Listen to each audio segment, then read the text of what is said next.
Hi friends, இன்றைக்கி நம்ம சேனலில் ரொம்ப இன்ட்ரெஸ்டிங்கான ஒரு வீடியோ பார்க்க போகிறோங்க. எல்லாருமே ஈஸியாக சுலபமாக செய்யக்கூடிய 5 நிமிஷத்தில் இன்ஸ்டன்ட் வடை செஞ்சு காமிச்சிருக்கேன். இது உளுந்து வடை உங்களுக்கு சாப்பிடணுன்னு ஆசைப்பட்டிங்கன்னா டக்குன்னு இந்த வடையை செஞ்சு சாப்பிட்லாம். ரொம்ப ஈஸியாகவும் சுலபமாகவும் இருக்குங்க. டேஸ்ட்டு அட்டகாசமாக இருக்குங்க. நீங்கள் ஒன் டைம் செஞ்சு பார்த்துட்டிங்கன்னா திரும்ப திரும்ப இதை செஞ்சு சாப்பிடுவீங்க. அவ்வளோ அற்புதமாக இருக்குங்க இந்த டேஸ்ட்டு. வாங்க எப்படி செய்கிறதுன்னு வீடியோக்குள்ளே போகலாம். அதுக்கு நான் 1 கப் அளவுக்கு அவல் எடுத்திருக்கேன். அவல் கெட்டியான அவல் எடுத்துக்கோங்க, அப்படி இல்லைன்னா தட்டையான அவல் கூட எடுத்துக்கலாம். இப்போ 2-3 வாட்டி நல்லா அலசிக்கோங்க. நல்லா அலசினதுக்கப்புறமா திரும்பியும் நல்ல தண்ணி ஊற்றி நல்லா ஊற வச்சுக்கோங்க. ஒரு 5 நிமிஷம் போல் நல்லா ஊறட்டுங்க. இது வெள்ளை அவல் தான் ஊற வைக்கணும்னு அவசியம் இல்லைங்க. உங்கள் வீட்டில் சிகப்பு அவல் இருந்தால் கூட இதை நீங்கள் பயன்படுத்தலாம் வடைக்கு. 5 நிமிஷம் ஆயிடுச்சுங்க. அவல் நல்லாவும் ஊறிடுச்சுன்னு கையில் நல்லா மசியுது. ஓகே, இப்போ அவல் வடையை நம்ம ரெடி பண்ணிடலாம். இப்போ கையில் நல்லா பிழிஞ்சு எடுத்துருங்க. எக்ஸ்ட்ரா இருக்கிற இந்த தண்ணியெல்லாம், தண்ணி இருக்கக்கூடாது, சொட்டு தண்ணி கூட இருக்கக்கூடாது. தண்ணி நிறையா இருந்ததுன்னா எண்ணெய் நிறைய குடிக்குங்க. அதனால் தண்ணி இல்லாமல் பார்த்துக்கோங்க. இப்போது கையிலையே நல்லா பிசைஞ்சு விடுங்க. கையிலையே நல்லா மேஷ் பண்ணிக்கோங்க. அப்படி இல்லைனா மிக்சியில் ஒரு சுற்றிக்கோங்க, நல்லா மேஷ் ஆகிடும். இப்போ நல்லா கையிலையே நல்லா மசிச்சு விட்டுருக்கேன். இதோட நம்ம 2 டீஸ்பூன் அளவுக்கு அரிசி மாவு சேர்த்துக்க போகிறோம். இப்போ ஒரு கைப்பிடி அளவுக்கு வெங்காயம் சேர்த்துக்கலாம்.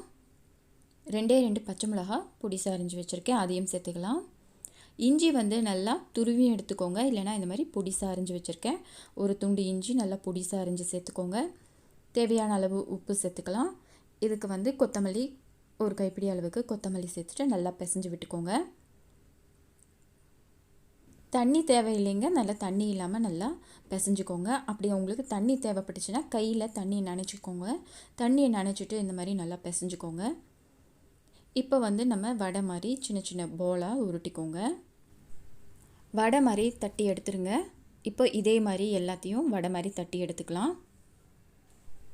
1 கப் அவல் தாங்க போட்டேன், ஆனால் 10 வடை எனக்கு வந்திருக்கு. சின்ன சின்ன வடையாக வந்திருக்கு. இதே மாதிரி எல்லாத்தையும் தட்டி எடுத்துருக்கேன்.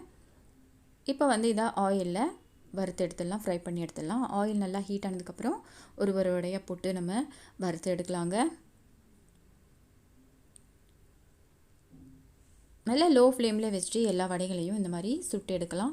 ரொம்ப ஈஸியாக சுலபமாக 5 நிமிஷத்தில் இந்த வடையை செஞ்சாச்சுங்க. இன்ஸ்டண்ட்டான இந்த வடையை நீங்களும் ட்ரை பண்ணி பாருங்கள். நல்லா கிறிஸ்பியாக இருக்கும், டேஸ்ட்டும் செம அட்டகாசமாக இருக்கும். இதுக்கு சைட் டிஷ் நீங்கள் தேங்காய் சட்னி தொட்டு சாப்பிட்லாம். ரொம்ப சுலபமாக இந்த வடையை செஞ்சு காமிச்சிருக்கேன்.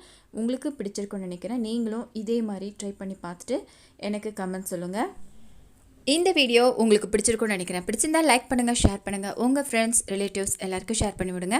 மறக்காமல் சென்னை லஞ்சுக்கு சப்ஸ்கிரைப் பண்ணுங்கள். அடுத்த ஒரு சூப்பரான இன்ட்ரெஸ்டிங்கான ஒரு ரெசிபியில் உங்களை பார்க்குறேங்க.